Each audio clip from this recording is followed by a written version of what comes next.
Il y en a beaucoup. C'est un beau sujet. C'est un sujet classique. Alors, c'est très technique, mais c'est ça où c'est bon. Alors, c'est le sujet hyper classique. On ne peut pas plus classique. Ça commence dans le Psachim.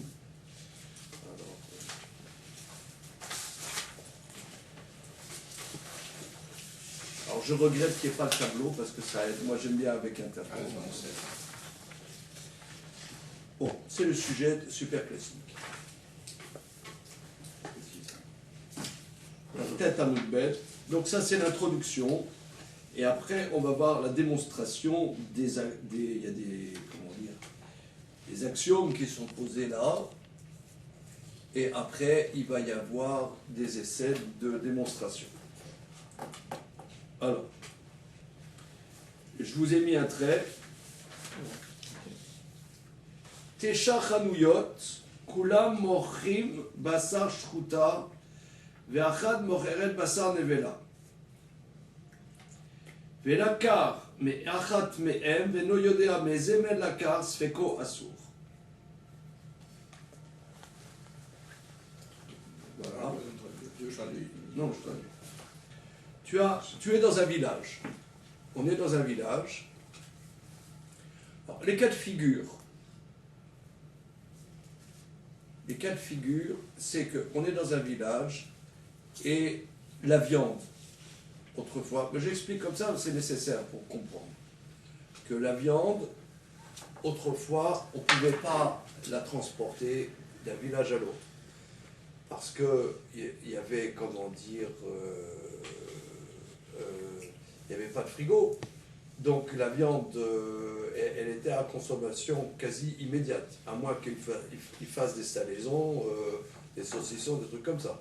Mais il n'y a pas de passage d'un endroit, d'une ville à l'autre ville, de viande, ça ne se faisait pas. Donc c'est local. Tu es dans un village et tu as 10 boucheries. 10 boucheries.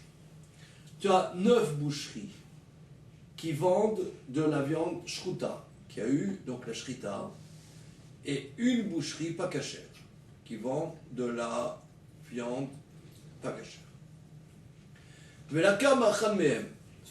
Et il y a quelqu'un, il rentrait dans une boucherie, il achetait 1 kilo de viande, il se retrouve dans la rue, il se dit « Oh zut, où est-ce que j'ai acheté cette viande ?»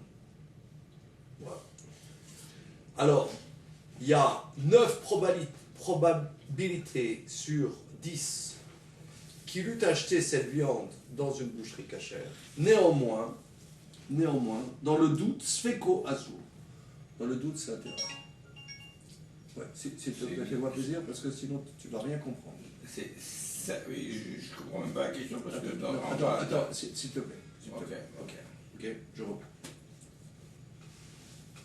Alors, vous allez vous dire, quel est le cas? Peu importe le cas. C'est un cas d'école.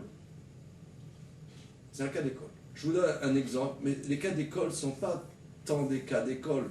Il faut savoir que on a tous l'esprit brouillon. On est clair, sauf quand on ne l'est pas.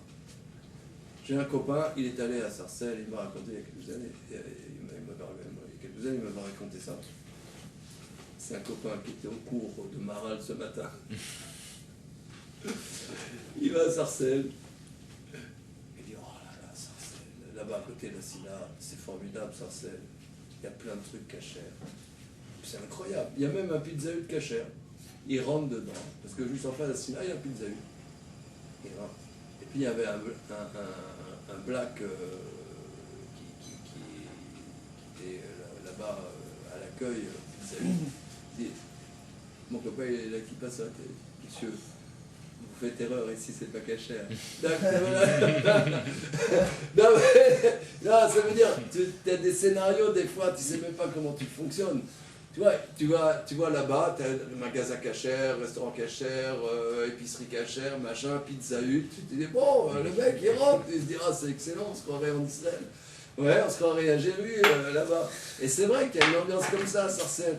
Le mec qui rentre, il se dit ah c'est incroyable, et le mec il dit monsieur c'est pas cachère. Tu t'es dit mais attends il est pas clair le mec. D'accord mais on est tous comme ça, on est clair jusqu'au moment où on n'est pas clair. Le mec il va à Jérusalem, il se dit ah là-bas Jérusalem c'est formidable, tout est cachère. Il rentre dans un truc et puis c'est un truc pas cachère, ça peut arriver. Alors maintenant le mec il a acheté. Attends j'attends Marc parce qu'il va rien comprendre. Monsieur Marc. Parce qu'après, ça va, au départ, c'est simple, mais après, ça va être compliqué. Ça va être très compliqué. Bien. Alors, il y a 9 boucheries qui vendent de la viande shruta. Une boucherie qui vend de la viande pas cachère. Velaka Bachamem, il a acheté d'une des boucheries et dans la rue, il s'est dit, zut, où est-ce que j'étais? Où est-ce que j'ai acheté? Donc il a ce qu'on appelle un safek. Il a un doute. Dans le doute, bien qu'il y ait une probabilité plus grande qu'il eût acheté dans une boucherie cachère, dans le doute, c'est interdit. Notre sujet, ça va être pourquoi. Un des sujets. Une seconde. Continuons. Au Benimtsa, Alar Arar Aro. Par contre, dans ce village, il y a 9 boucheries cachères, une boucherie pas cachère. Il y a un morceau d'1 kilo dans la rue. Dans le doute, c'est cachère. Benimtsa, Alar Arar Aro. Si on le trouve dans la rue, oui, on va d'après la majorité. C'est un grand principe dans la Torah. Ça, c'est des sujets fondamentaux. C'est ce qu'on appelle, c'est les sfekot. C'est des gros sujets. Des livres entiers ont été écrits sur ces sujets spécifiques. Ça s'appelle les sfekot. Les sfekot, c'est les doutes. Voilà. Ça dépend parmi les plus importants du Talmud. J'explique comme ça que Dieu a donné la Torah aux hommes. Nous a donné la Torah. Il y a plusieurs implications à cette affirmation. C'est que Dieu a donné la Torah à nous qui vivons dans un monde complexe. Il n'a pas donné la Torah aux anges, il a donné à nous, les hommes. Or, nous, les hommes, nous sommes dans des situations complexes. Donc la Torah inclut à la fois les notions de la Torah, mais comment aborder la complexité des situations. Ça, c'est un des pans les plus importants du Talmud. Aborder les doutes. On ne sait pas qu'est-ce qui s'est passé. Entre parenthèses, j'ai coutume de dire qu'il y a, quand on étudie le Talmud, c'est un des sujets base, que j'avais étudié il y a un peu plus que 10 ans les 2 premiers chapitres du traité de Ketubot, c'est le thème, la thématique principale. Et j'étais allé voir dans une librairie en termes de philosophie des sciences, comment c'est aborder cette notion. Et j'avais trouvé un livre qui parlait de l'histoire de comment aborder les doutes. Voilà, comment aborder les doutes. Et le livre, écrit par un professeur d'Harvard, commençait, les premiers qui ont abordé ce sujet de manière systématique, c'est le Talmud dans le traité de Ketubot. Et il a commencé par la Mishnah que j'avais étudiée. Non mais c'est extrêmement important. Extrêmement important que comment aborder ce concept. Alors c'est pour ça que la Torah nous donne des principes comment aborder ces notions. Le premier grand principe, c'est Achare Rabim La'atot. On voit dans Parashat Mishpatim que dans les doutes, on va d'après le principe de la majorité. Mais ce principe de majorité a des limites. C'est ce qu'on voit ici dans la première proposition de notre enseignement. C'est ce qu'on appelle kavua. Il y a deux principes antagoniques. Il y a le principe, on dit comme ça, kol des parish, mais rouba parish. Quand le corps, j'explique comme ça, quand le corps sur lequel nous nous posons la question, quel est son statut juridique, s'est détaché de son ensemble, le statut de cette chose a le statut de la majorité de l'ensemble d'où il vient. Mais lorsqu'on parle d'un élément à l'intérieur de l'ensemble, là, il n'y a pas le principe de majorité, c'est moitié-moitié. Selon le nombre d'aspects du problème. Lui, il a acheté le morceau, donc il était à l'intérieur de la problématique. Est-ce que j'étais dans une boucherie cachère? Est-ce que j'étais pas dans une boucherie cachère? Il y a deux aspects, soit c'était cachère, soit c'est pas cachère. Ça fait 50-50, ça s'appelle kavua. On va voir quelques aspects de cette notion. Ça, c'est la base. Maintenant, le Talmud, ça c'est, si vous voulez, ça c'est l'enseignement synthétique. Mais la démonstration se trouve dans le traité Sanhedrin, c'est ça ce que nous allons voir. Alors, C'est pas riche. séparé. Les froches, c'est séparé. T'as déjà vu ça, Simon, un peu, ce sujet? Tu vois pas trop. Comment? Enfin, un petit peu, mais pas trop. Ça, c'est super classique. Ça, c'est du... T'es donné, c'est marrant, c'est quel DAF qui La tête à mon tête. Maintenant, on est dans Sanhedrin. Non, Sanhedrin, c'est Ein Chet Amud Bet. Ein Chet Amud Bet, c'est sûr. Voilà. Et ensuite, Ein Tet Amud Aleph. C'est la Mishnah.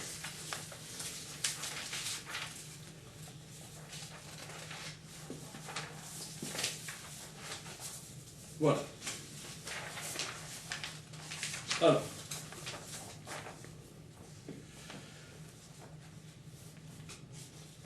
Il faut, avant de commencer la Mishnah, quelques introductions, quelques notions préliminaires.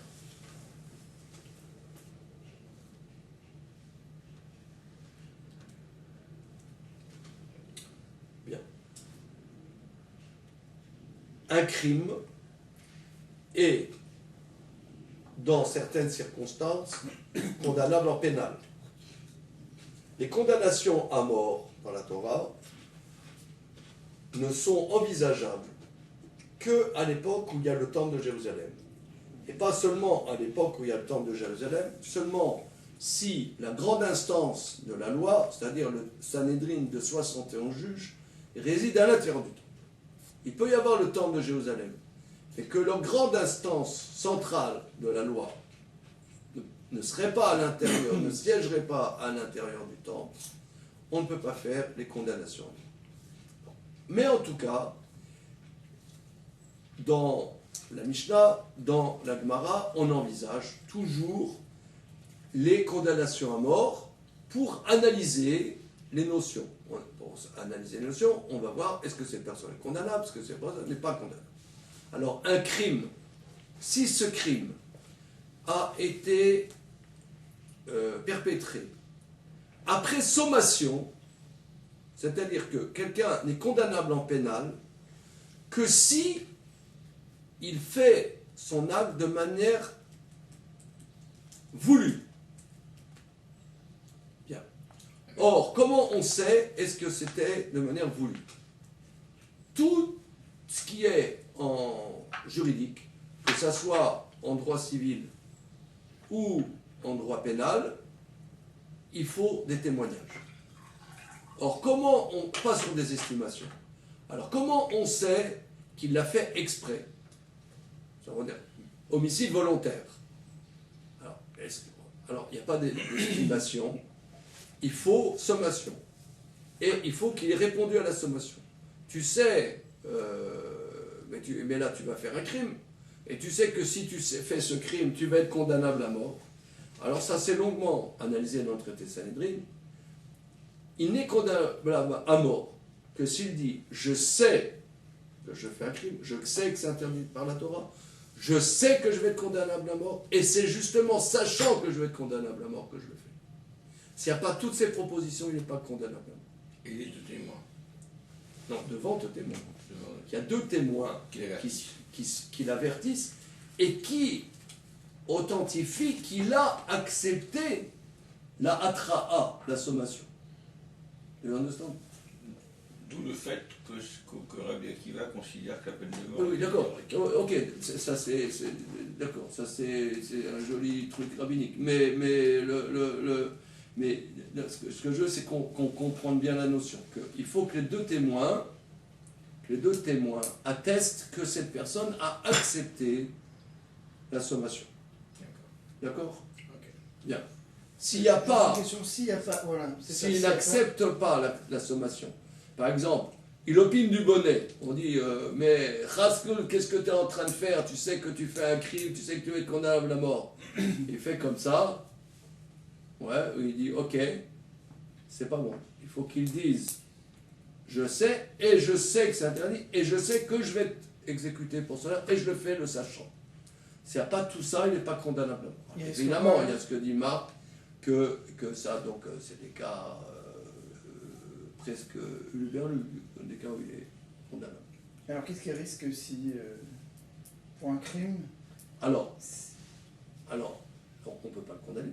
on peut le condamner à rien? Alors, s'il est récidiviste, s'il fait exprès de passer entre les mailles de ça, il y a des procédures exceptionnelles où il est exécuté de manière exceptionnelle. Ça, c'est envisagé dans une Mishnah. S'il est récidiviste, il exagère, il refait exprès de ne pas répondre à la hatra, etc. Alors là, on est libre. Ok. Donc tout ça, c'est le traité Sanhedrin. Sanhedrin, c'est les bases du pénal. Ok? Bien. Alors maintenant, faisons la Mishnah très célèbre. Encore un préliminaire. Que si, dans ce contexte précis, un Israël tue quelqu'un qui n'est pas Israël, il n'est pas condamnable en pénal.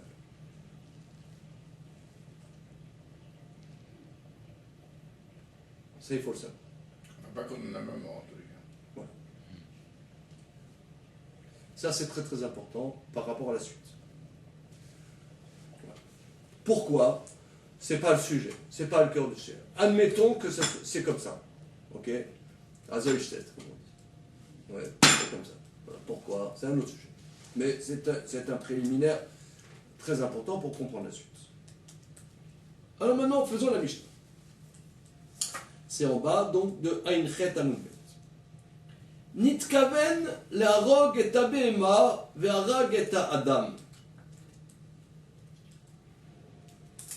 Cette personne avait l'intention de tuer un animal et finalement, il a tué un homme.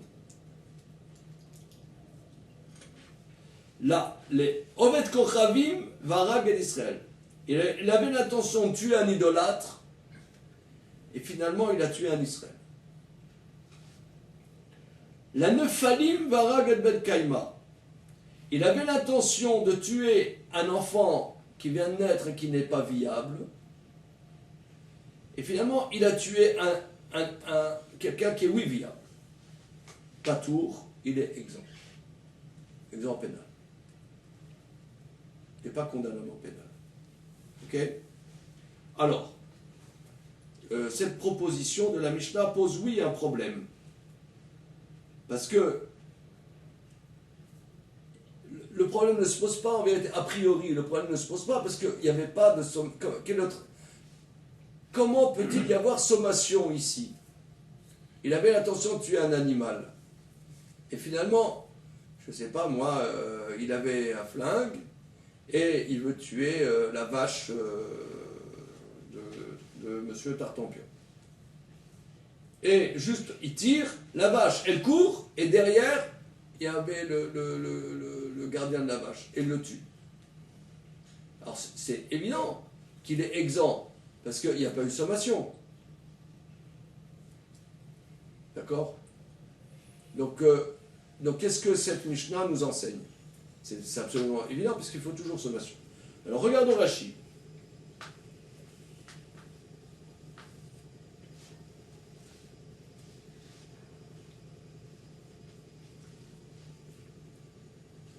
Tout en bas. Voilà.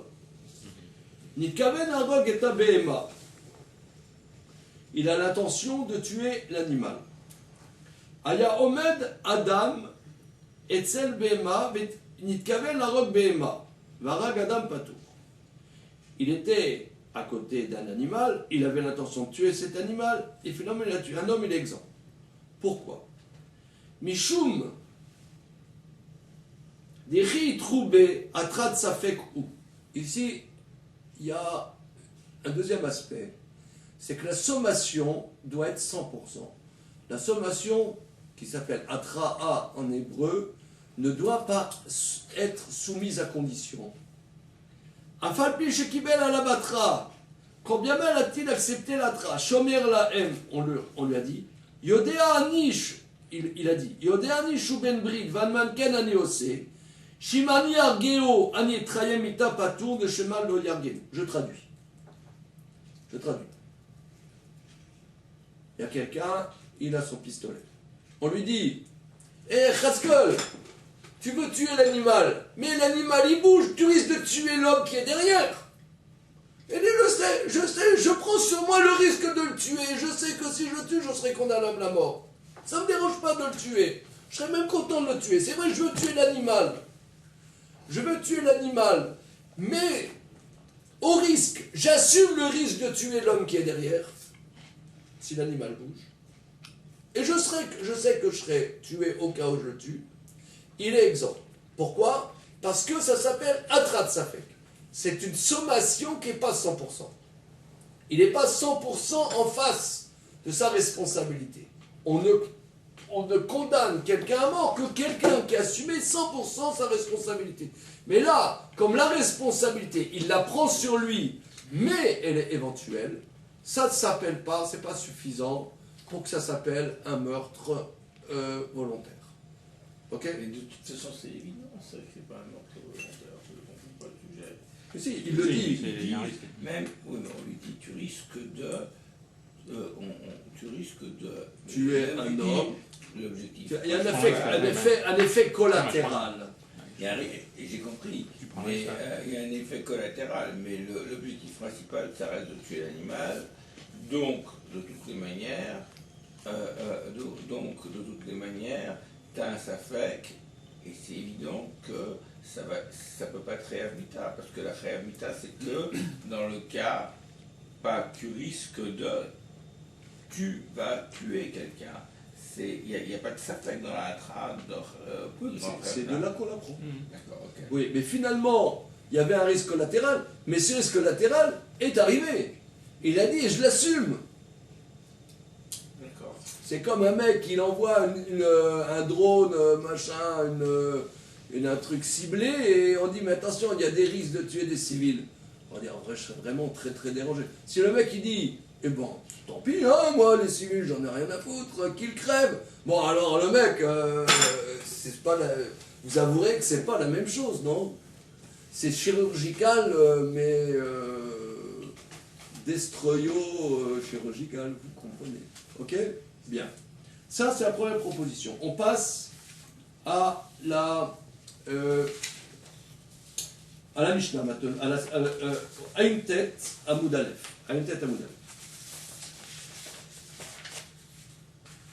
Rabbi Shimon Omer, la dernière phrase de la Mishnah. Rabbi Shimon Omer. Ah oui, alors, Rabbi Shimon Omer. Afilu nitkaven la rogetze, la ragetze patou. C'est bon? Alors, Rabbi Shimon, donc quand on sait que lorsque la Mishnah nous dit Rabbi Shimon, son nom, c'est qui? Rabbi Shimon Bar Yochai. Bar Yochai, ouais, c'est Rabbi Shimon Bar Yochai. D'accord? Bien. élève de Rabbi Akiva. Rabbi Shimon dit Afilu nitkaven larog et ze, varag et ze patur. Rabbi Shimon dit même s'il avait l'intention de tuer celui-là, et finalement il a tué un autre, il n'est pas condamnable à mort. Donc il avait l'intention de tuer un homme, il a tué un autre homme. Voilà. Il a été averti pour le premier homme. Voilà. Et la Atra'a était, attention, toi tu veux tuer Réhouven,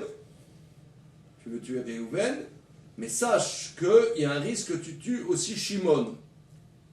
Ouais. Il dit, c'est vrai, je veux tuer Réhouven, il y a un risque, je l'assume le risque. Et finalement, il a tué Réhouven, non, il voulait tuer Réhouven, et finalement il a tué Shimon. Il l'a fait. D'accord? Alors là, d'après Rabbi Shimon, il n'est pas condamné. Yaakov, attends le matin. Non, on va dire Cholagia. Voilà. Donc, il n'est pas condamnable. D'accord?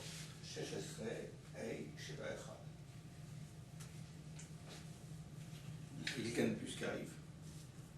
Okay. J'attends.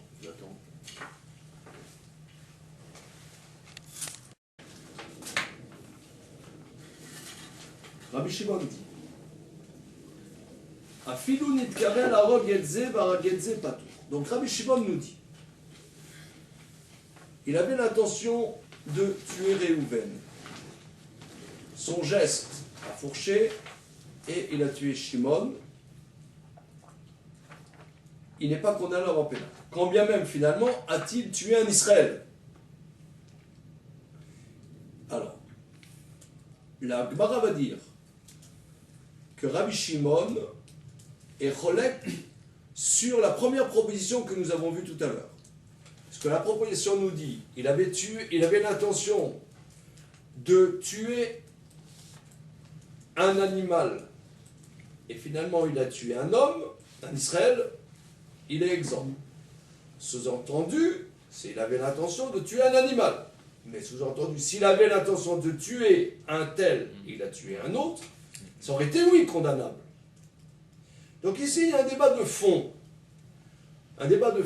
Que Rabbi Shimon pense, Nitkaven larog et ze, varag et ze, l'intention de tuer un tel, il a tué un autre, il est exempt. Pour le premier avis, l'essentiel est qu'il veut tuer un Israël. Parce qu'on a dit que sur un Israël, c'est condamnable en pénal, mais pas sur un idolâtre. Sur un idolâtre, il n'est pas condamnable en pénal. C'est seulement sur un Israël. Donc il a l'intention de tuer un Israël. Et finalement, il a tué un Israël. C'est pas le même. Peu importe. Oui, peu importe. Alors là, le premier avis pense que c'est condamnable. D'après Rashi, il faut expliquer que on lui a fait sommation. Tu veux tuer Réhouven, mais Réhouven, il bouge tout le temps, et tu risques de faire un effet collatéral sur Shimon. Il dit, ok, je l'assume. Mais lui, ce qu'il voulait, c'était tuer Réhouven. Donc, le premier avis pense que dans ce cas-là, finalement, il a tué un Israël, il est condamné en pénal. Rabbi Shimon pense non. Si ce n'est pas la personne qu'il voulait tuer, il est exempt. Alors, une seconde. Le premier avis ne pense pas ça, je ne suis pas d'accord. Le premier avis pense ça. Il a voulu tuer un animal. Ah, mais c'est pas une autre personne, c'est pas la même chose que tu vis de. Une seconde. J'ai répondu à ce que tu dis. Il a voulu tuer un animal et finalement il a tué un Israël. Il est exempt. Sous-entendu, si il eût voulu tuer un tel, il a tué quelqu'un d'autre, il aurait été khayab. C'est seulement parce qu'il voulait tuer un animal et que il a tué un Israël que là il est exempt. Mais si ça avait été un tel qu'il a tué un autre, sous-entendu de la Mishnah, que c'est Chaya. D'accord. Et Rabbi Shimon Echol. Alors maintenant, regardez, on va Gemara 1, 2, 3, 4, 5, 6, 7e ligne de la Gemara, Pshita. D'accord. La Gemara veut analyser qu'est-ce qu'il pense Rabbi Shimon. 7e ligne, Pshita, c'est évident. Pshita, Kai Reuven et Shimon. C'est évident que Reuven est là et Shimon est là. Quand tu travailles Kai. Kai, il se trouve, D'accord. est présent, c'est un araméen. Kai Reuven et Shimon. Il y a Reuven devant nous, il y a Shimon devant nous. Vama, Anna, les Reuven kamikavna, les Shimon lo kamikavna. Lui, il dit, moi, à Reuven, j'ai l'intention de tuer. À Shimon, j'ai pas l'intention de tuer. À Inoufluktayu. Ça, c'est évident que c'est là-dessus que porte le débat. Il y a Reuven et Shimon, et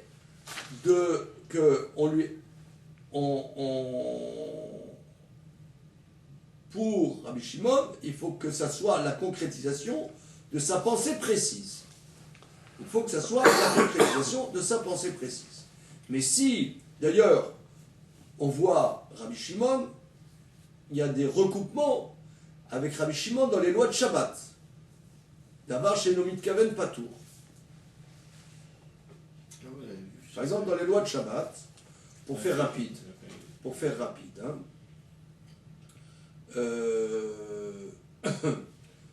on tranche la loi comme Rabbi Shimon. D'abord chez Nomit Kaven Moutar. Prenons un exemple.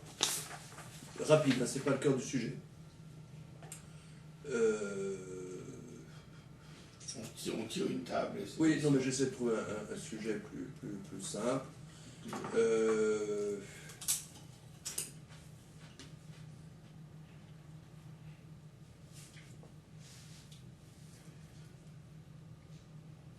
Prenons un exemple. Sans rentrer dans tous les détails. Je marche dans la rue et il y a un voyant qui va faire qu'une lumière s'allume. Je passe devant la banque Tartampion vendredi soir et il y a la lumière qui s'allume. Moi, j'ai l'intention de marcher, j'ai pas du tout. Je sais que ça risque de s'allumer, mais c'est pas mon problème. Pas mon problème. On pourrait dire, pour faire simple, que Rabbi Shimon, puisque c'est pas mon intention, c'est pas grave. Ce serait bien. Je rentre pas dans tous les détails, parce qu'il y a des livres entiers qui ont été écrits sur ces questions. Oui, donc je rentre pas dans ce sujet. Entre parenthèses, pour ceux qui ont mon livre que j'ai écrit il y a 3 ans, il y a 30 pages sur ce sujet. Vous pouvez le voir. Mais c'est d'avoir chez nous le cas. Il y a une maroquette entre Rabbi Yehuda et Rabbi Shimon, une action dont je n'ai pas l'intention. Est-ce que c'est permis Shabbat ou pas permis? Rabbi Shimon permet. Donc ici, ça recoupe un peu la même idée. C'est pas ce que je voulais faire. C'est pas ce que je voulais faire, c'est exemple. Moi, je veux tuer Réhouven, je ne veux pas tuer Shimon. Ah, finalement, il a tué Shimon. Ouais, il est exempt. Pour les Rabbanan, c'est condamnable. Pourquoi? Parce que il a tué un Israël. Que ça, il s'appelle Shimon, il s'appelle Réhouven, il s'appelle Tartampion. Il a tué un Israël, condamnable en pénal. C'est pas la dimension précise de la personne, de l'intention. Là-dessus, la Gemara va poser la question, un deuxième niveau dans Rabbi Shimon. Le problème est le suivant. Amar lechan minayum mai. Inami kesavu Réhouven minimsa Shimon mai. Rabbi Shimon, maintenant, on va se poser la question d'après lui. Il y a 2 personnes devant lui. Et lui, il dit, moi, je vais en tuer un au pif. Peu m'importe qui c'est, je vais le tuer au pif. Si vous voulez, c'est comme, voilà, il va en tuer un au pif. Est-ce que, alors là, dès le départ, c'est pas précisé. Il n'a pas une intention précise. Il veut tuer, mais pas lié à un corps précis. Peu m'importe que ce soit celui de droite, que ce soit celui de gauche, moi je veux tuer. Je vais en tuer un dans le tas. Alors ça, on se pose la question, d'après Rabbi Shimon, est-ce que ça sera condamnable ou non? Est-ce qu'il faut que ça soit nominal, précis ou non. Inami, autre cas, Kesavu Reuven Venimsa Shimon Mai. Autre cas, il y a devant lui quelqu'un avec une kippa. C'est Reuven, je vais le tuer. Il le bute, il retourne le cadavre. Oh zut, c'est Shimon. J'ai loupé. La question fondamentale, c'est est-ce que c'est le fait de tuer qui est assourd, ou c'est quand on dit l'otir tsar, c'est l'otir tsar avec une désignation précise? C'est ça la question. Oui, absolument. C'est ça la question que tu poses. C'est-à-dire que est-ce que c'est le fait de. C'est-à-dire qu'à la limite, s'il applique le triple, le mec arrive, il a une mitraillette, il arrive, il fait un carton dans un tas de gens. Voilà, et je veux dire, si on rentre dans ce raisonnement. D'après Rabbi Shimon, il faut qu'il y ait adéquation entre l'intention et la réalisation. Mais d'après les Rabbanan, peu nous importe. D'après les Rabbanan, peu nous importe. L'essentiel, c'est qu'il veuille tuer un Israël et qu'il a tué un Israël. Que cet Israël soit le vote Hollande ou vote Marine Le Pen, peu importe. Ouais, il a tué un Israël. Mais l'important, c'est la désignation par l'atra ou c'est l'intention? Parce que s'il a l'intention, il va être averti, on va lui dire tu veux tuer celui-là. Non, c'est lui qui dit. Qu'est-ce que tu... Oui. Mais... C'est lui qui dit. Il dit, le texte dit... Est-ce que tu as compris le sujet, en fait? Tu es rentré dans le sujet ou... Je comprends l'extérieur, pas l'intérieur. Ça va venir. On n'est encore pas dans le sujet. Tout ça, c'est des préliminaires. Okay. Marc, tu vas voir, ça va marcher. Maintenant, c'est lui, il dit qu'est-ce qu'il veut faire. C'est lui qui dit qu'est-ce qu'il veut faire. Il dit Anna, les Reuven Kamikamna, les Shimon lo Mikamna. Le texte dit moi je veux tuer Reuven, je ne veux pas tuer Shimon.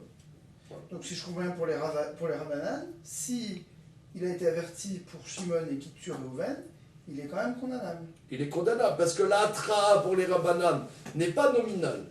D'accord. Pour reprendre le cas que dit Marc, tu n'as pas le droit de tuer un Israël. D'accord.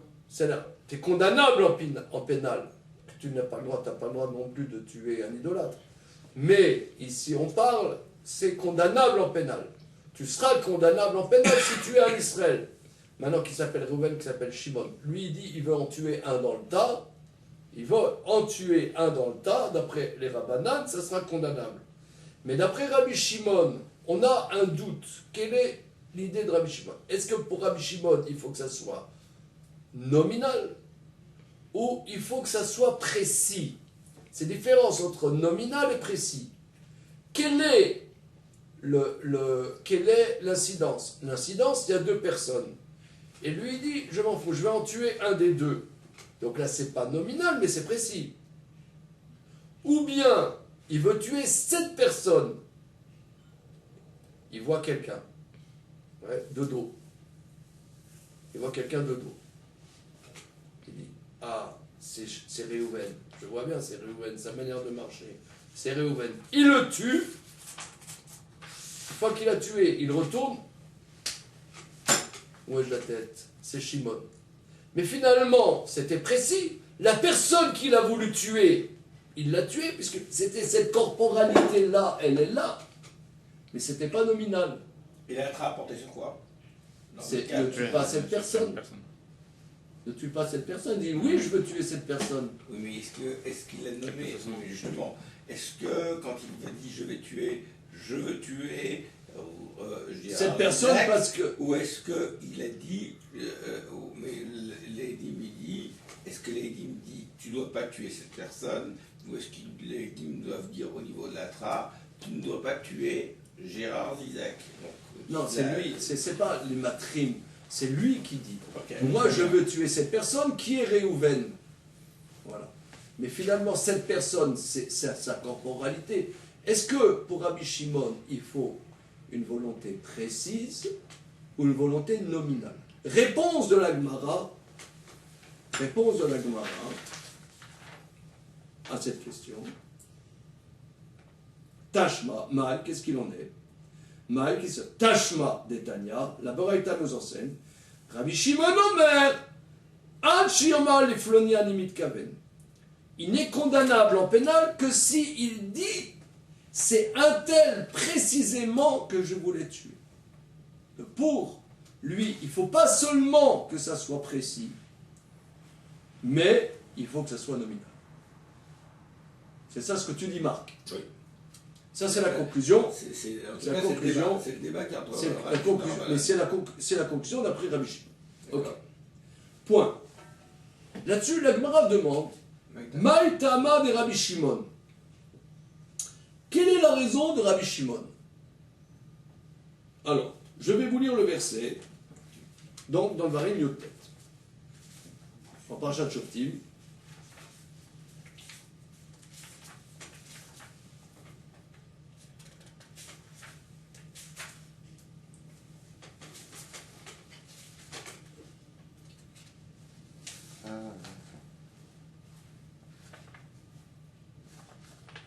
Je passe. Alors, Les gens qui ont la vache, non, c'est verset, chapitre Yotet, parce que Yudalef. Donc, les versets qui parlent de l'homicide volontaire. Marc, je suis là. ça dure une seconde. Écoute, je suis là, extrêmement là. Le verset dit comme ça. C'est chapitre Yotet, Pasuk Yudalef. Donc, c'est le verset qui parle de l'homicide volontaire. Vechiye ish sonné les réou. Si un homme haït un autre, ve'aravlo ve'kamala v'ikao nefesh va mettre. Si un homme haït son prochain, ve'aravlo, arav aleph resh bet, ça veut dire Embuscade.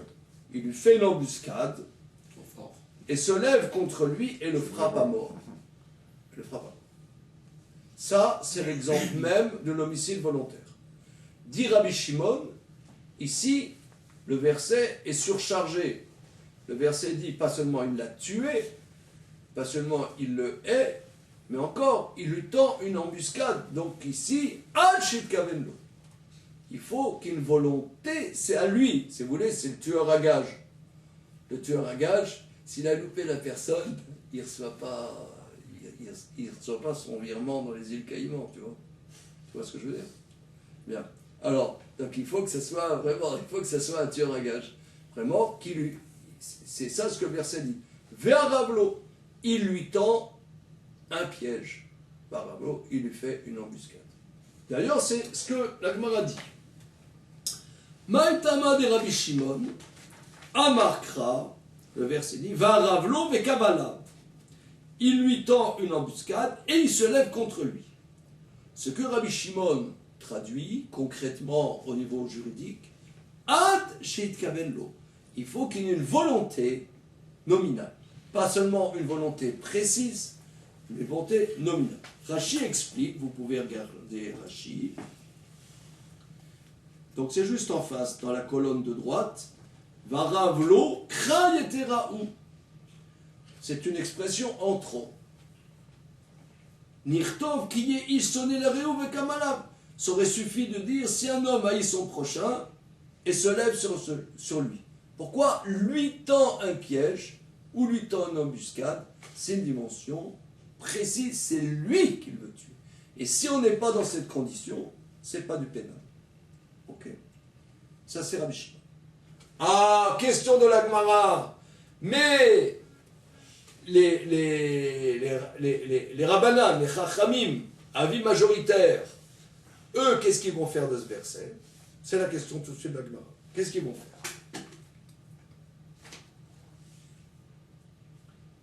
Les rabbanan, et qu'est-ce qu'ils pensent les rabbanan? Amre de Rabbi Yenai, prat les oreilles et venego. On enseigne dans les Yeshiva de Rabbi Yenai que ce verset vient exclure celui qui lance une pierre dans le tas. C'est quoi celui qui lance une pierre dans le tas? Ichidami. quel est le cas? C'est là où notre sujet commence. Quel est le cas? Elema deika tisha kutim vechad Israël benehem. Tipoukle des ruba kutim ninu. Alors disons que tu es un groupe de 10 personnes. Tu as 9 kutim. Bon, kutim, c'est-à-dire non-juifs. 9 idolâtres. Oui. Et un Israël. Alors, tipoukle, déduit, je n'ai pas besoin d'un verset spécifique, déduit que là, il est exempt parce que la majorité, c'est des idolâtres. Alors, quel est le cas? Quel est le cas? Ah donc tu retombes sur ton problème de majorité qu'on avait vu avec de la viande. Voilà, c'est là où ça va commencer. Alors, regardez. Quel est le cas? Je vous dis d'après l'explication de Rashi, il va y avoir l'explication de Rashi et une autre explication de Rabbi Meir Halevi Aboulafia. On appelle le Yad Rama. Alors, d'après l'explication de Rashi, c'est comme ça. Le cas, c'est le suivant. Il y a un groupe de 10 personnes. Il y a 9 idolâtres, un Israël. Et lui, il dit, moi, je veux tuer l'Israël. Je veux tuer l'Israël. Et il lance la pierre dans le tas. Il lance la pierre dans le tas. Alors là, et finalement, qui est-ce qu'il a tué? Il a tué l'Israël. Là-dessus, la Gemara dit, c'est sûr dans ce cas-là qu'il est exempt. Je n'ai pas besoin d'un verset. Pourquoi? Il aurait plus de chances de tirer. Oui, mais malgré tout, attends, je veux bien, évidemment que tu as la notion de rove, sauf qu'il tire une pierre et il vise Israël. Non, ils visent pas l'Israël. C'est dans une boîte de nuit. Ils sont en train de danser. Là, les mecs, ils sont en train de danser. Et oui, l'intention, ils font. Il y a un DJ endiablé. Il y a une musique d'enfer. Les mecs, il y a 10 mecs. Il prend un flingue. On dit, mais tu sais, t'as un Israël dans le tas. Si tu le tues, tu vas être condamnable à mort. Il dit, ok, c'est ce que je veux. Tac, paf. Ouais, on entend un cri et on regarde, toc, c'est le Israël qui est. Voilà. Oui, mais d'accord, je comprends. J'ai parfaitement compris cette notion de rove. Sauf que tu as un problème, c'est qu'il dit je veux tuer Israël et il tue Israël. Et finalement, il a tué. Donc, mais il a jeté. Il a jeté la pierre dans le tas. D'accord? C'est pas qu'il a visé l'Israël et qu'il a eu l'Israël. Ah, c'est là où c'est compliqué. Ah, merci. Ah voilà, il tourne, c'est un petit peu ça, il y a un carrousel, ça tourne, ouais. T'as 10 personnes qui tournent avec une petite musique sympathique, et lui, il est là, il tire, ok? Mais ça tourne, il dit, ok, il y a un Israël, il dit, moi je veux buter l'Israël, et je sais que je vais te condamner à mort si je le tue. Alors, il tire, et toc, c'est tombé sur Israël. Si vous voulez, c'est la roulette russe. Et toc, il a tué Israël. Là-dessus, la Gemara dit, ça c'est évident qu'il est exempt. Pourquoi? Parce que la majorité sont des idolâtres. Bon, on a du mal à comprendre, n'est-ce pas? Là, c'est là où ça commence. Là, on a du mal à comprendre. Parce que finalement, il y a eu continuité entre son intention et le résultat de son acte. Ok? Il va y avoir de grands débats sur ce sujet. Comment lire la Gemara? Là, c'est la lecture de Rashi. On va voir la suite, la preuve que c'est comme ça que Rashi lit le texte. C'est une question de probabilité, en fait. C'est ça. Voilà. C'est que la probabilité qu'il le tue était de 1 sur 10. Même s'il l'a voulu. Mais il avait quand même une probabilité de 1 sur 10. Théorie des jeux et judaïsme. Voilà, théorie des jeux. Mais là, c'est un jeu dangereux, vous avouerez. Ouais, on est dans des jeux dangereux. Continuons. Je reprends. Iridani. Quel est le cas où j'ai besoin du verset? Donc, d'après les Rabbanan, Ve'aravlo comme dit monsieur, il lui a tendu une embuscade. Ça, ce terme en trop. Il haït un autre, se lève contre lui et le tue.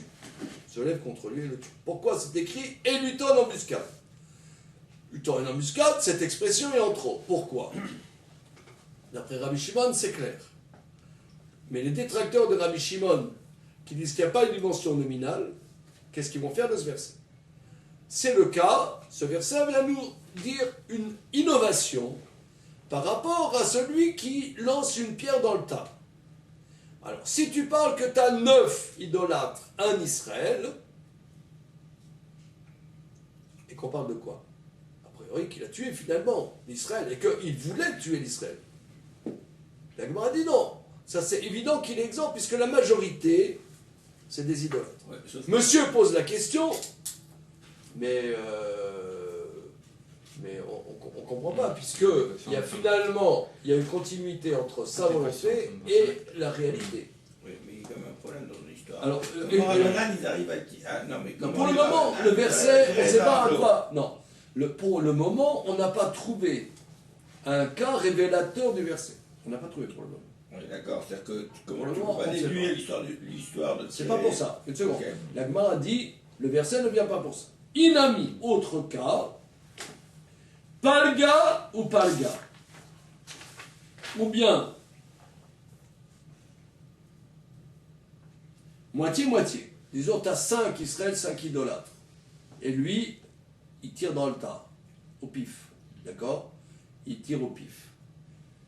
Si c'est moitié-moitié, ça fait que les fachotes les hakel. Là, nous avons un grand principe. Que tant il y a un doute structurel dans du pénal, on exempte. Puisque la justice ne doit pas, la justice en pénal ne doit pas aller dans le sens de la gravité, mais dans le sens de l'allègement. On apprend ça des versets de la Torah. Donc si c'est un doute moitié-moitié, donc là, c'est un doute structurel, donc là, on doit exempter. Donc, ça c'est un grand principe. Donc le verset va Ravlo Bekamalam ne vient pas pour ce cas. Regardez le Rashi qui est la base de notre étude. Inami palga ou palga. Et sur ce Rashi, il va y avoir un débat avec d'autres commentateurs. Inami palga ou palga, moitié-moitié. Lama likra li miftare. Pourquoi ai-je besoin du verset de Haravlo pour l'exempter? Ah, qui va nematse le mima les kutim kamit kavna, et là les miftare mishum ne safek ne facho laquelle. Puisqu'il peut dire finalement, c'est aux idolâtres que j'avais l'intention de tuer, alors il y a lieu de l'exempter à titre du principe que quand il y a un doute structurel dans le pénal, on allège. Mais Itzilu Aïda, comme on voit dans le verset, que le tribunal exempt, doit chercher à sauver l'accusé. On ne doit pas chercher à charger l'accusé, mais plutôt le laisser partir. Dans les Guinées Nefashot, c'est Dans les chapitre Fachot. 5, c'est chapitre 5. Ok, alors, ici, est-ce que vous avez vu le scandale de Rachid?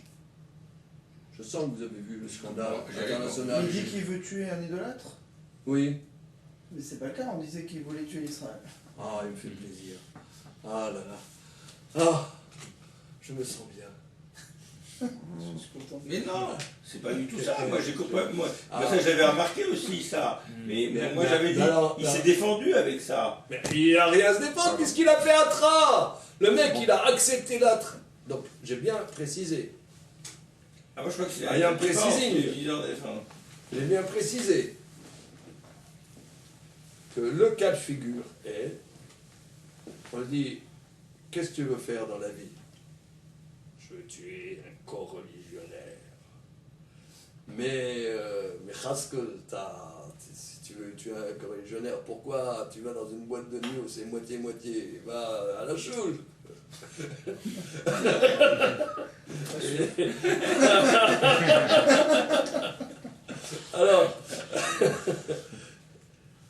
Alors, alors il dit le mec, ok, mais moi je veux tuer un co-religionnaire. Et finalement, il a tué un Israël. D'accord? Il a tué un Israël. Mais, il a dit, moi je veux tuer un Israël, et je sais que je serai condamnable avant si je veux tuer un Israël. Alors on dit, si tu as majorité d'idolâtres ou 50-50, il peut toujours dire, oh non, après coup, oh non, moi j'avais l'intention de tuer un idolâtre. Ben, c'est pas possible, parce qu'il a dit le contraire il y a 5 minutes. N'est-ce pas? C'est ce que ton prénom c'est Alain? Ouais, parce que monsieur Alain, tu es le 3e Alain Lévy que je connais. À Strasbourg, les autres. Ouais, un grand copain Alain Lévy de Beaumenheim, on l'appelle, qui est associé dans Buchinger. Tu connais? Je connais. Il travaille avec mon beau-père, qui est dans l'avion. D'accord. C'est le mari de Gloria. Tu connais pas? Non. Ok. Un de mes grands copains qui s'appelle Alain Lévy. Et il y a Rav Alain Lévy ici à Paris. Alain Lévy, qui enseigne au 25 rue des Rosiers. Je vois qui c'est. Mais je Il est de Célestat, lui, par contre. On va faire le tour de la place. En tout cas, recentrons, si je peux me permettre. Oui, c'est la Lorraine, non? Ah, d'accord. Ouais. D'accord. Bon, recentrons, ouais, après cette mishpachologie, que le point, donc Alain fait remarquer la contradiction de Rachid. Vincent, est-ce que tu es en empathie avec notre problème? Totalement. Oui, tu sens le problème que Rachid n'est pas clair. Ah. Ok. Donc, ok, ça c'est bien.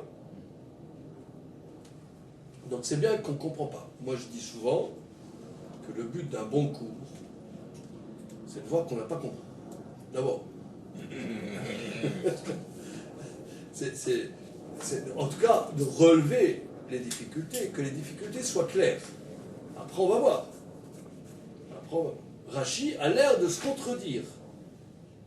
Puisqu'on a parlé, tout le sujet d'après Rachid, c'est que la personne, au moment avant d'enclencher son acte, a explicité quelle était son intention et a accepté la hatra'a sans aucune ambiguïté.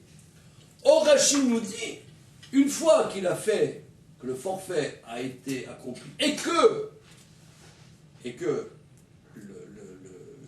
finalement la victime a été un Israël, elle dit, ah non, moi j'avais l'intention d'autre chose. Mais tu l'as dit, il y a 5 minutes le contraire. Donc on ne comprend pas Rachid. Gardons cette difficulté tout de suite, on va la reprendre dans 5 minutes. Terminons la Gemara. La Gemara va nous dire quel est le cas où, pour les Rabbanan, on a besoin va Aravlo Bekamala, l'Otsrira Dika Tisha Israël Vikuti Echad Benehem, David Ekuti Kavua Vekol Kavua Kemerza Al Merza Dami. Le cas où l'expression va Aravlo, il lui tend une embuscade est nécessaire, sera pour le cas où tu as 9 Israël et un 9 Israël et un idolâtre, que là, il a lancé la pierre dans le tas. Il a dit, moi je veux tuer un Israël. Je veux tuer un Israël. D'après les Rabbanan. D'après les Rabbanan, ce n'est pas nécessaire que ce soit nominatif. Je veux tuer un Israël. Il a lancé. Et finalement, il a tué un Israël. Mais comme il y avait un idolâtre dans le tas, on apprend du verset que là, il faut que l'identité de la victime au moment où le geste se fait soit indubitable. Combien même y aurait-il majorité, quand on est dans un cas de l'ensemble lui-même, il n'y a pas le principe de majorité. C'est ça ce qu'on apprend. Je comprends pas.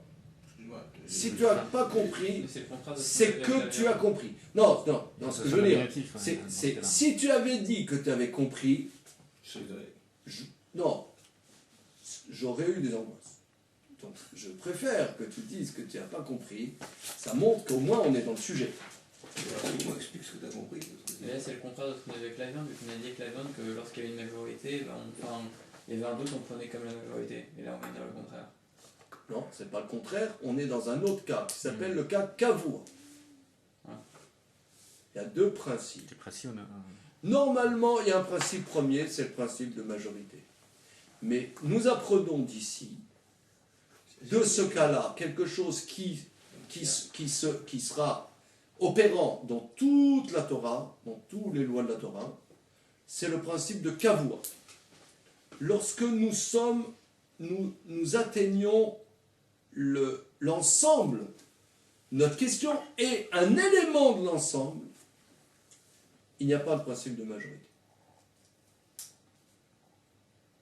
Non, nous sommes dans le principe, à l'intérieur de l'ensemble, il n'y a pas de principe. D'où là, apprenons-le nous, on l'apprend de ce verset. C'est-à-dire que, encore une fois, lui, il jette Even. Tana de Rabbi Yenaï, dans les Yeshiva de Rabbi Yenaï, on nous apprend Varavlo Bekavala prat les oreilles Even Lego. Ça exclut le cas où il jette une pierre dans le tas. Ça veut dire, il jette une pierre dans le tas. Comme l'identité de la victime potentielle. Ici, d'après Rabbi Shimon, on apprend, c'est pas l'identité, il faut que ce soit nominatif. Mais ici, on apprend pour les rabbanades une autre nuance proche, qui n'est pas la même. C'est proche, qu'il faut que l'identité soit 100%. S'il y a, au moment de l'acte, un doute quelconque, même minoritaire, il n'est pas condamnable. C'est pas, il faut que ça soit nominal, mais il faut que l'identité ne soulève pas de doute. S'il y a moindre doute, mais en général, les doutes sont tranchés par le principe de majorité, et bien ça nous rajoute une nouvelle notion, que quand on est dans l'ensemble lui-même, un élément minoritaire casse la dimension de la majorité. Et qu'on est dans une situation de moitié-moitié. Kol kavua, kemerza amerza dami. Chaque fois que nous sommes dans une situation de fixité, dans le lieu de la fixité, un élément minoritaire a la même force de doute que l'élément majoritaire, c'est moitié-moitié. Et ça, ils l'apprennent De ve'aravlo. Mais je comprends pas où est le doute, puisqu'il y a Atra. Donc il a dit, je veux tuer un Israël. Comment? Il a dit qu'il veut tuer Très un bien. Israël. Il persiste dans son incompréhension qui est tout à fait légitime. Alors, le cœur de l'étude, il y a deux points que nous allons voir dans notre étude, c'est répondre à la question d'Alain. Cette question va être abordée par le Yad Rama. Alors, le Yad Rama, je vous passe la photocopie.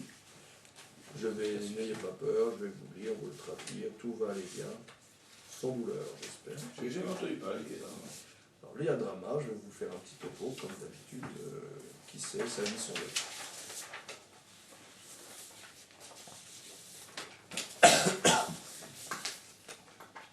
Vous l'avez choisi ? Nous arrivons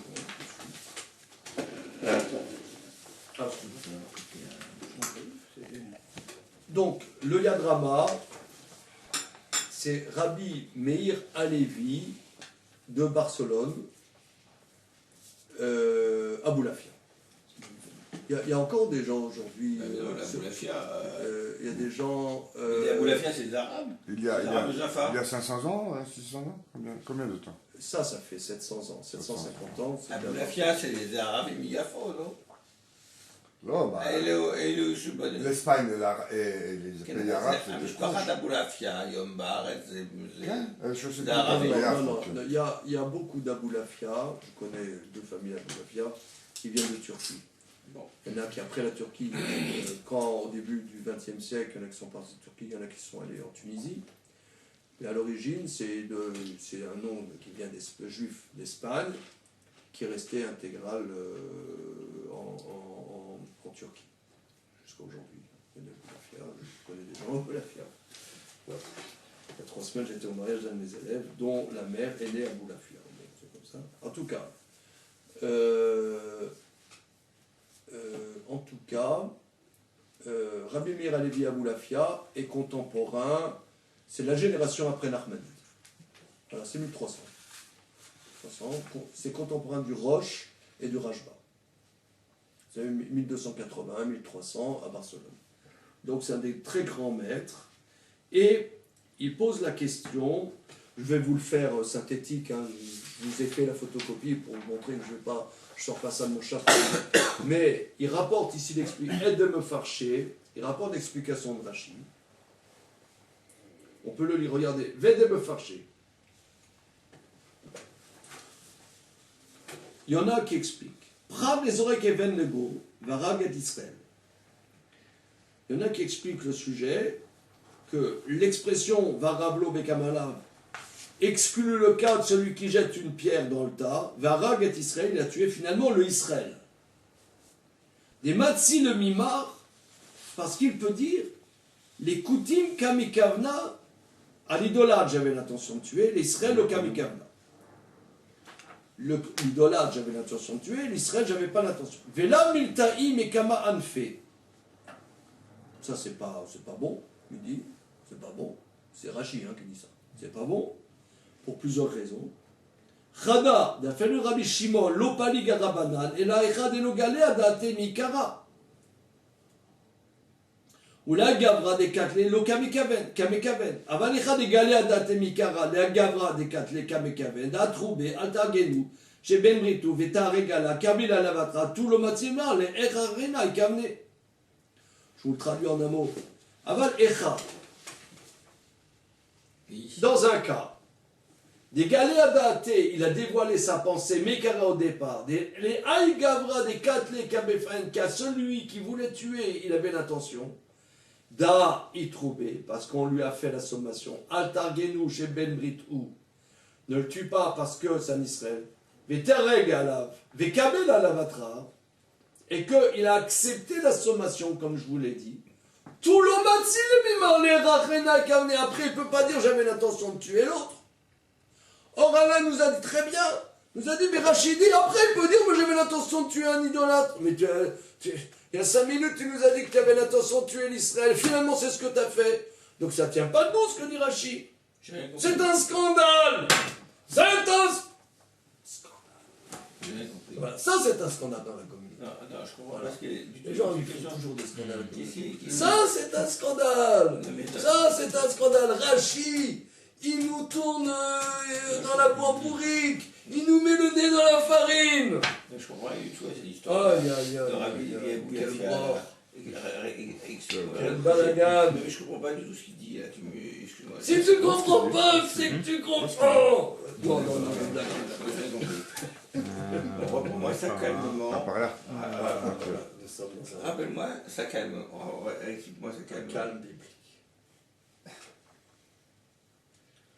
Explication de Rashi. Nous avons vu dans Rashi, dans la Mishnah, nous parle que la personne a formulé dans tous les cas de figure la sommation très précise avant d'agir. Et que cette personne nous a dit, je veux tuer précisément cette personne, je veux tuer cet Israël. Et qu'on parle que finalement il l'a fait. Qu'il y a une connexion entre l'intention exprimée, pas seulement l'intention intérieure, l'intention exprimée, qui s'appelle la sommation, l'acceptation de la sommation, et le résultat qu'il a tué finalement un Israël, et pas un idole. Bien. Rashi nous dit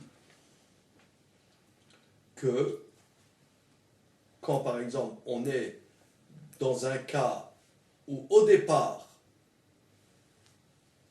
le mélange, je dis le terme mélange, puisqu'on exportera le sujet pour tous les sujets les plus vastes de la halakha, de la loi, dans des mélanges de corps permis avec des corps interdits et des choses comme ça. Quelqu'un, il a pris dans un mélange un élément. Est-ce que c'est cachère, pas cachère? Comme on l'a vu, il y avait 9 boucheries, une boucherie. Il a 9 boucheries cachères, une boucherie pas cachère. Donc, on parle de mélange, d'ensemble. On exportera cette notion. Ici, si le mélange n'est pas homogène 100%, et qu'il y a un aspect de doute, il peut toujours targuer « Ah, j'avais l'intention de tuer l'idolâtre. » Ça, c'est Rachi. Mais il dit Rabbi Meir Halevi, mais il a dit le contraire. Même Rabbi Shimon, comment dire, il n'y a pas de débat là-dessus. Il n'y a pas de débat. Si, une fois qu'il a exprimé son intention, il ne peut pas revenir de son intention. Qu'est-ce que ça veut dire? Comment Rachid peut-il dire ça? Donc, fort de ça, il va donner une autre explication de tout le sujet. Là, en haut, je vais vous le faire oralement parce que vous pourrez remarquer que c'est long.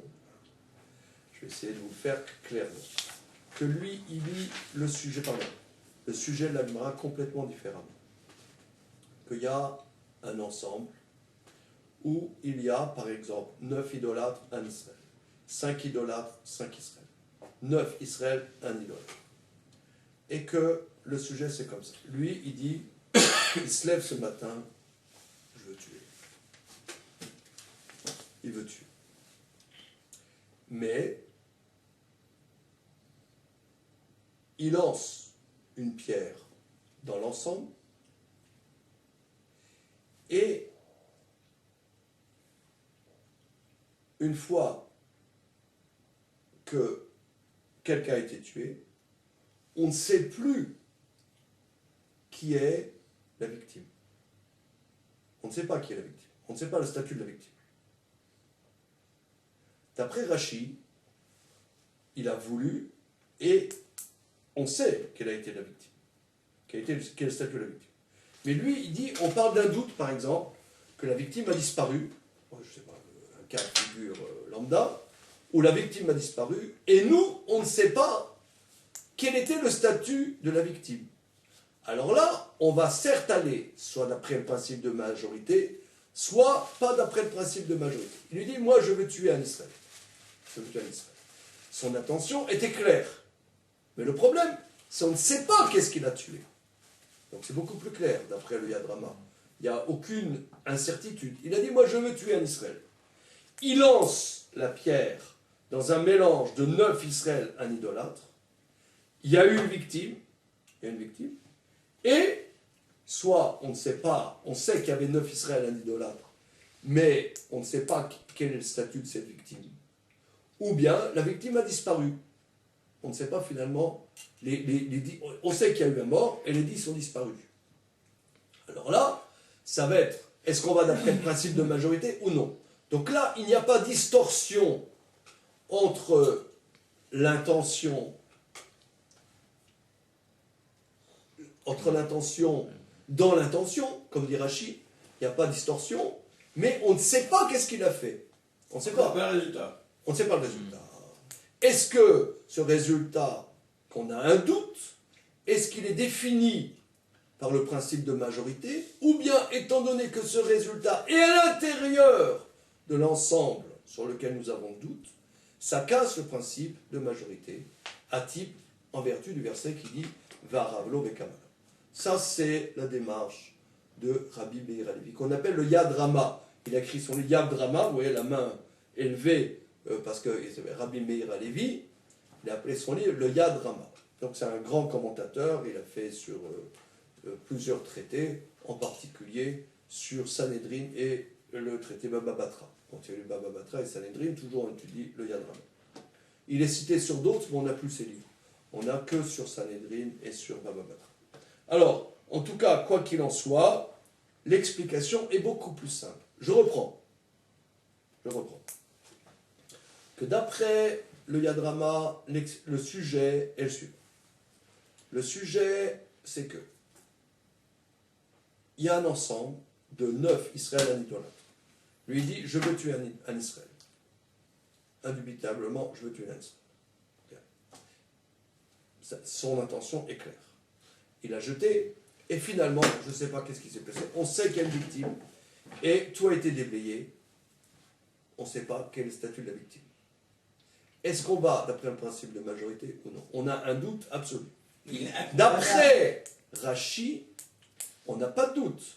D'après Rachi, il nous dit il y a eu un moment de bug, un moment, si vous voulez, c'est comme moi, on pourrait dire, je ne suis pas matheux, j'essaie humblement d'être tamuliste, je ne sais pas qu'est-ce que c'est la théorie des jeux, mais disons, c'est la théorie de la roulette. Rien ne va plus, on a fait nos jeux, chacun veut gagner, évidemment, ouais, on a mis nos mises, mais à un moment, la roulette, elle tourne.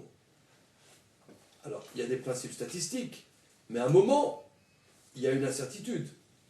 C'est vrai que celui qui a gagné, il a mis sa mise, chacun a mis sa mise, chacun voulait gagner, et lui, finalement, il a gagné. C'est sûr qu'il y a eu une continuité entre ma volonté et le résultat, mais entre-temps, il y a eu un moment d'incertitude. Ce moment d'incertitude fait que, d'après Rachi, ça casse l'intention. Et le Yad Rama dit non, il y a eu continuité entre l'intention et le résultat. C'est pas de ça dont on parle.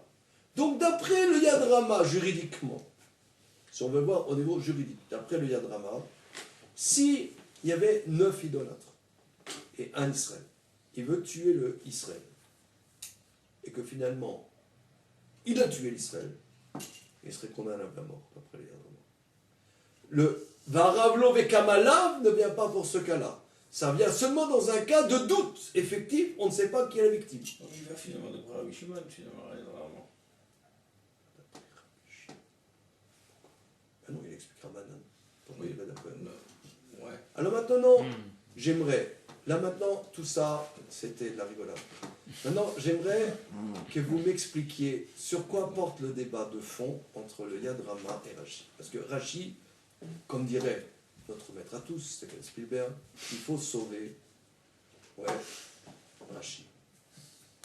Il faut sauver Rachi. Rachi, on ne comprend pas Rachi. Donc, sur quoi discutent le Yad Rama et Rachi?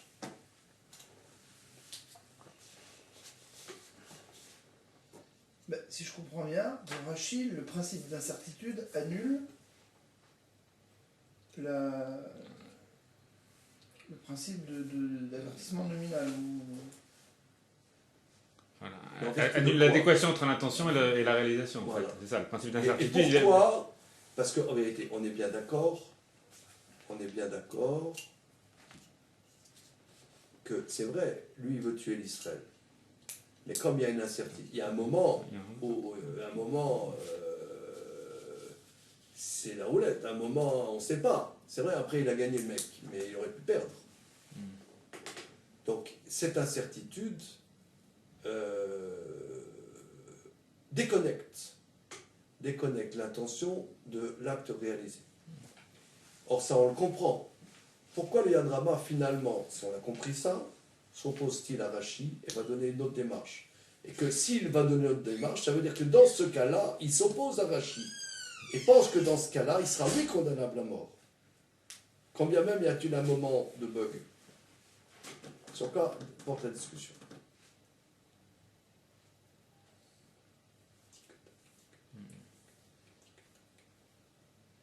Monsieur, notre sympathique candidat. Là. Une idée, hein.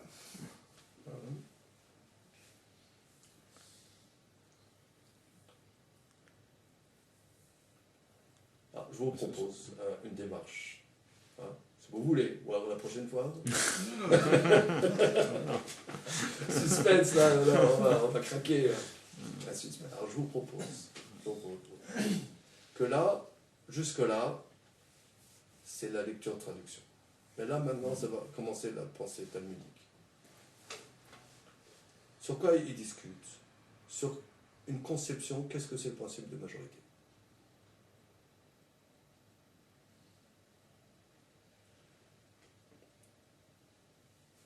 Nous savons dans la Torah, qu'on nous dit « Achare Rabim Latot ».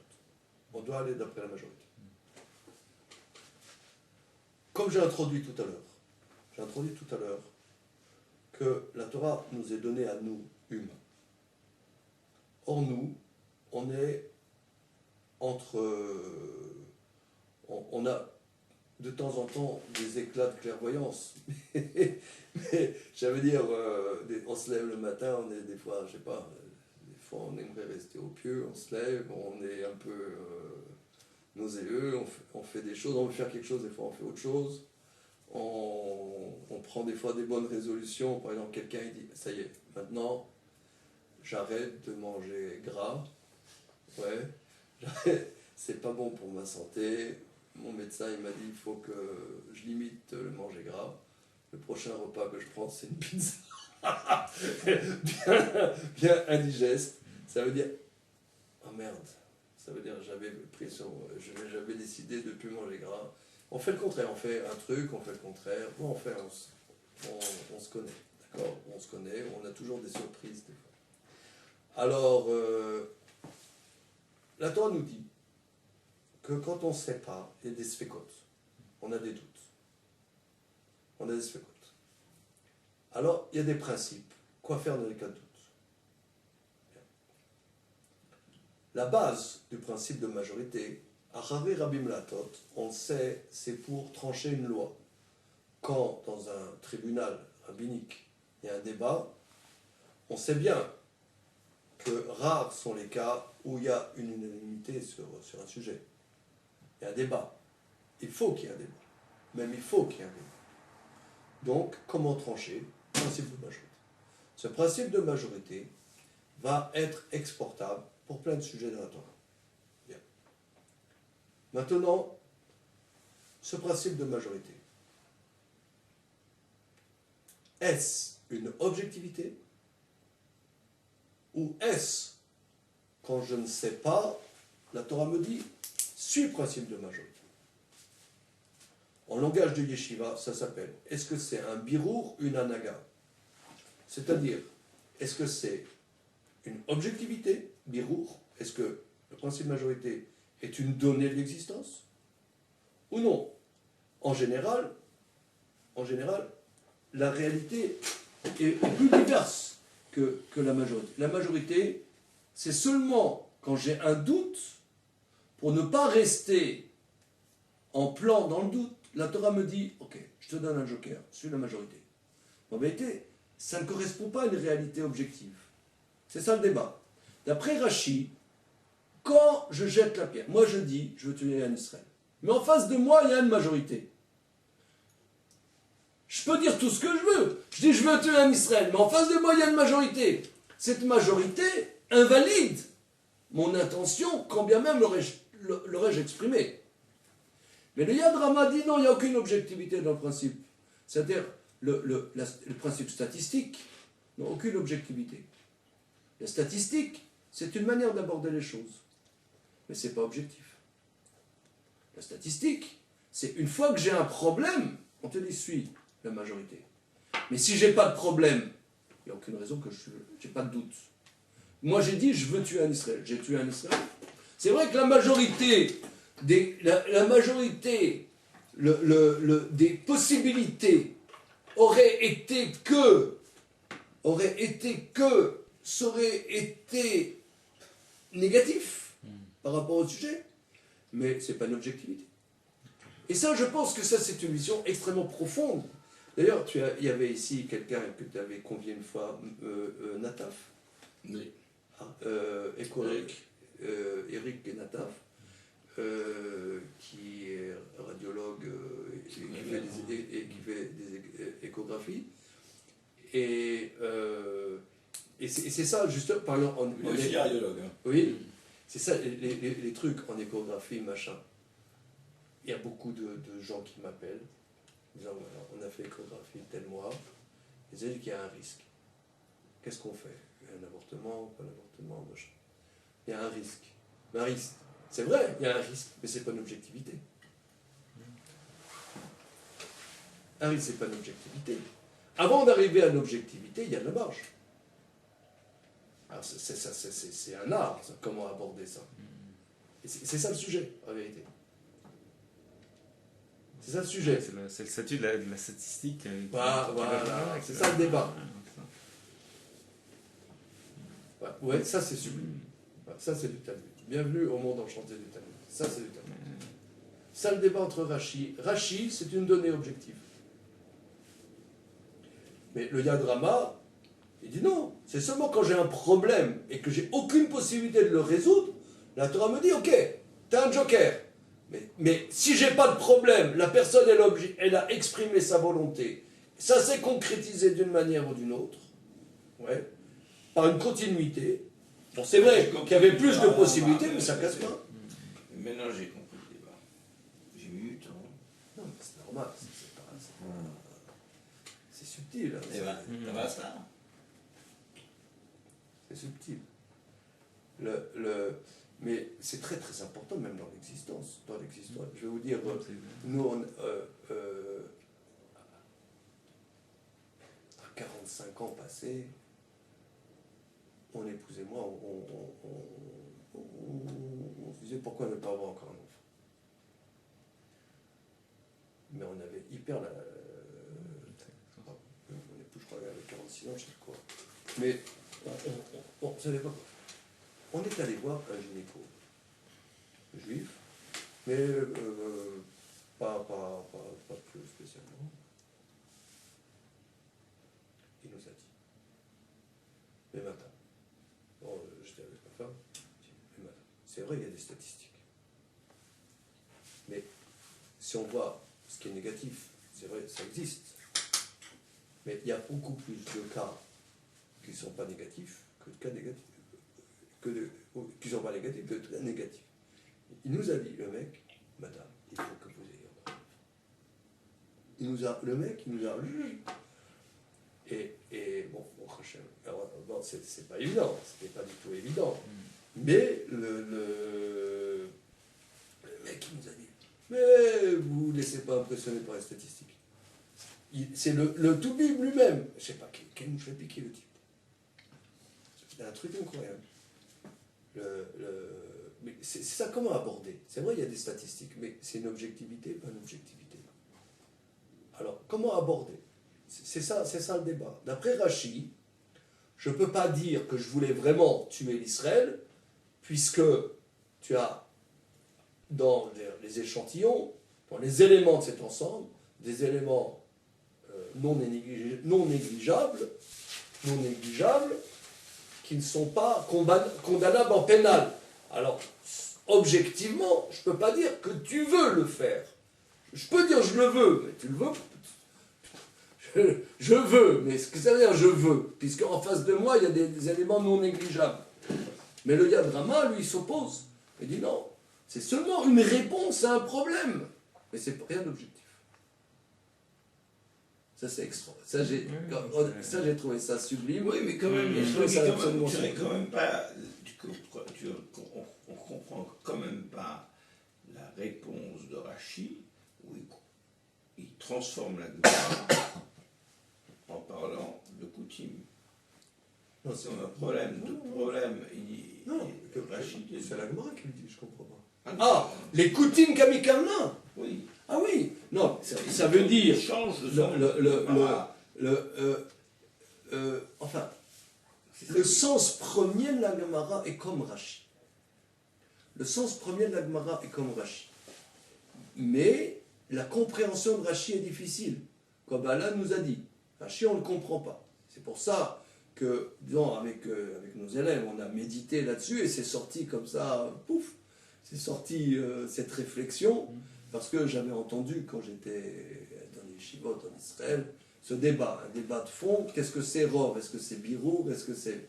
Bon, je l'avais appris quand j'avais 20 ans, j'avais rien compris à l'époque. J'avais entendu comme ça.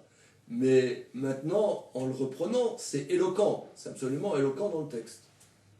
Mais Rashi, Rashi, il dit, c'est ça ce que la Gemara dit. Mais on a du mal à le comprendre. Maintenant, me semble-t-il... La Gemara dit exactement le contraire. Comment? Où tu vois le contraire? Et de mémoire, la Gemara dit, veux-tu un Israël? Et Rashi dit, veux-tu un coutume?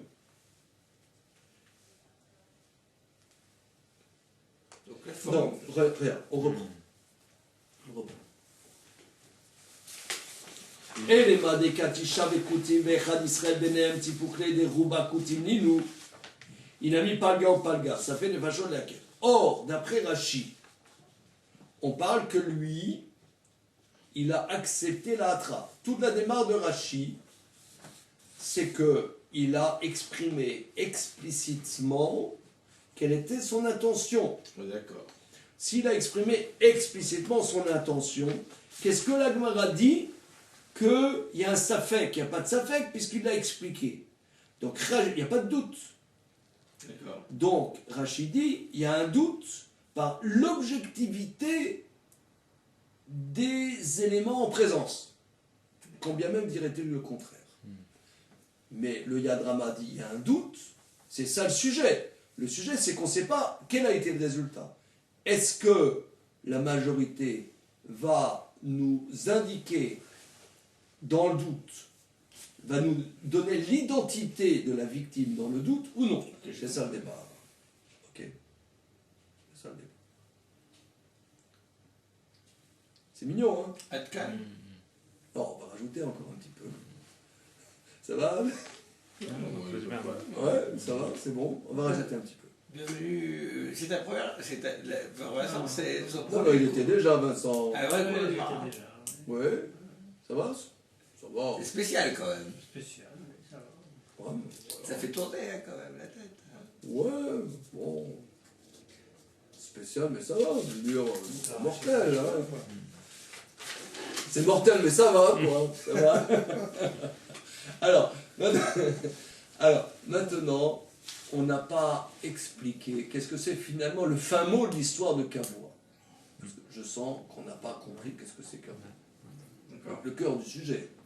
Ça, c'est en passant, quelque chose de très très important qui a des incidences. Cette discussion, c'est des incidences extrêmement importantes. Est-ce qu'on utilise le principe de majorité, même lorsque nous ne sommes pas en face d'un safek, d'un doute, mais que c'est quelque chose, comment dire, d'opérant en soi.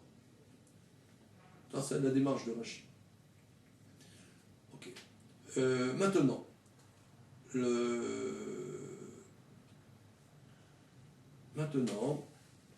qu'est-ce que c'est le principe de Kavua? Alors, il y a un Tosfot, ici.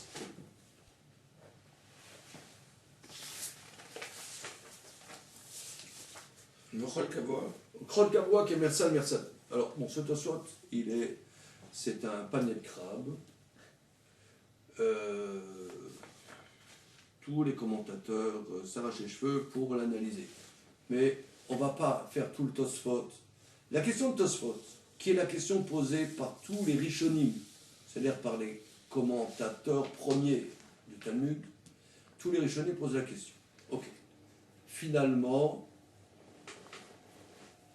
les Rabbanan utilisent la Rablo Bekamalav pour apprendre le concept de Kavua. Mais Rabbi Shimon tient-il cette notion de Kavua, puisque Rabbi Shimon utilise le verset pour autre chose, pour la notion que le meurtre doit être, le crime doit être nominal. Ok? Donc tient-il le concept de Kavua? Vous allez me dire, qu'est-ce qu'on s'en fout que Rabbi Shimon le tienne ou non? Si, c'est important, parce que peut-être que, juridiquement, on tiendra la halakha comme Rabbi Shimon. Par exemple, Maïmonide, dans le 4e chapitre des lois de meurtre, Rotsar Shmiat HaNefesh, Maïmonide tranchera la loi comme Rabbi Shimon, qu'il faut que ce soit nominal dans le meurtre, pour être condamnable en pénal. Or, si c'est ça, est-ce qu'on tient le concept de Kavua quand même? C'est ça le problème. C'est ça la question de tous les commentateurs. Ok, tous les commentateurs. Mais, Tosfot pose la question néanmoins. Mais de toute façon, la question ne se pose pas, puisque d'après Rabbi Shimon, il faut que ça soit nominal. Il faut que ça soit nominal. Ou tout au moins d'une précision sans erreur. Alors, la question, est-ce que Rabbi Shimon tient Kavua, ne se pose pas, puisque il y aura 9 Israël et un Kouti, il y a un élément de doute. Un élément d'audit. Donc, quel peut être le problème? Réponse de Tosfot. Yesh lomar, il faut dire. Yesh lefaresh, les Rabbi Shimon, betisha Israelim vechad kuti, v'amar leoto shomet sham ani mitkaven, de mifta metam kol kavua maravlo. Réponse de Tosfot. Comment peut-il y avoir la problématique de kavua d'après Rabbi Shimon, puisqu'il faut que ça soit précis? Alors il dit ici, il y a un ensemble.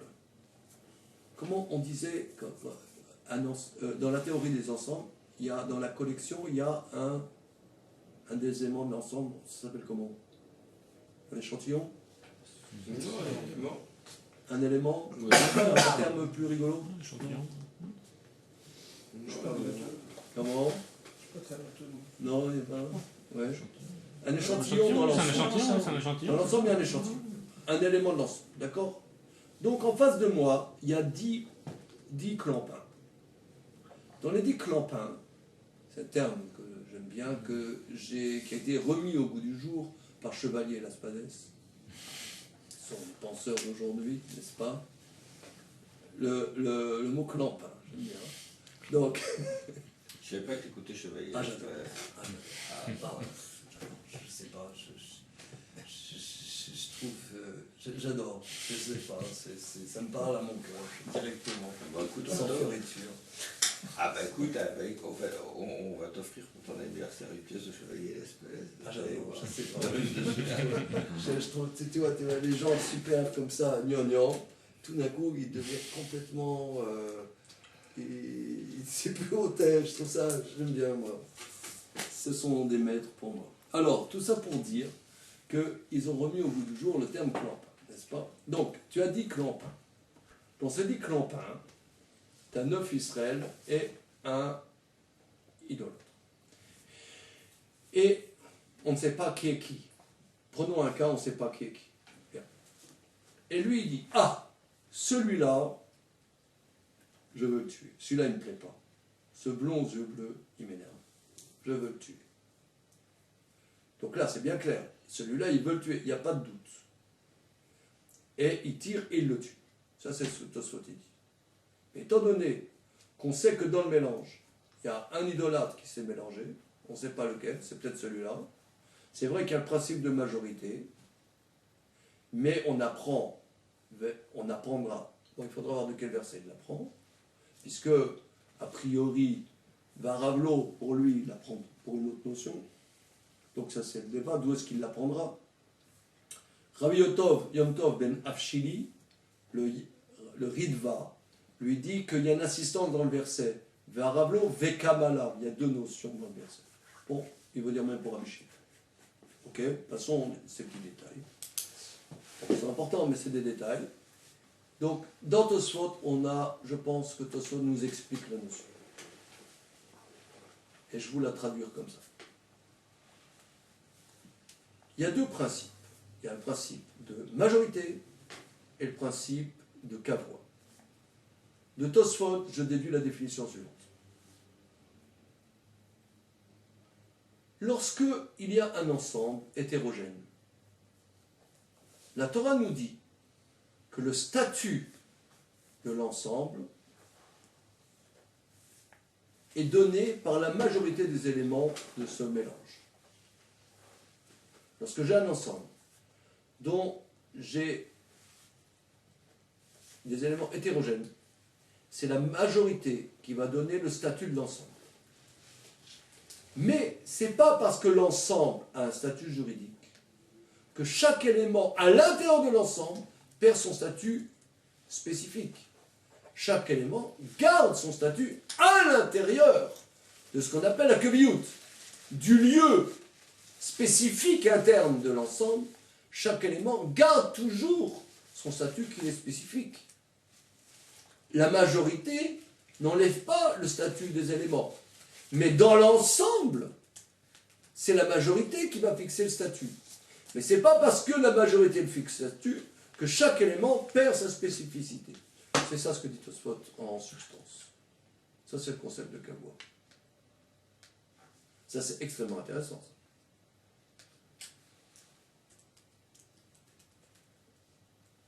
Vous m'avez dit. Même, je dirais, philosophiquement, ça a des incidences philosophiques très puissantes. C'est-à-dire qu'il n'y a pas il n'y a pas une dimension de masse. Il n'y a pas de dimension de masse. Il est vrai que dans un ensemble qui s'appelle une population, dans une population, la population se doit d'avancer et de prendre des décisions. Ces décisions seront prises selon le principe de majorité.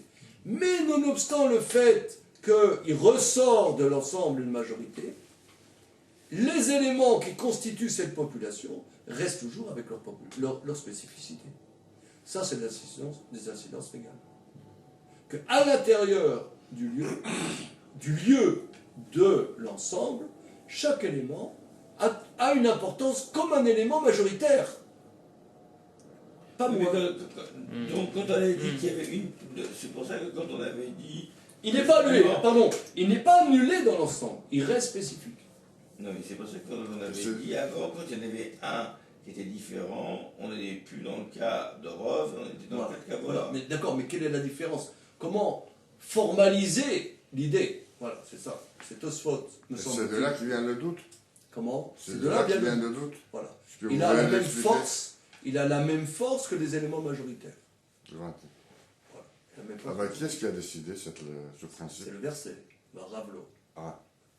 C'est la sainte. C'est la façon dont c'est la façon dont on utilise le Varavlo. Varavlo qui nous enseigne comment alors c'est la Chachamim de la Gemara qu'ils ont déduit de ça que chaque élément il est majoritaire. C'est les Chachamim, ça c'est. Non, c'est la Gemara. C'est le Talmud. Le Talmud, voilà. Peut-être ça vient du c'est le principe du Talmud.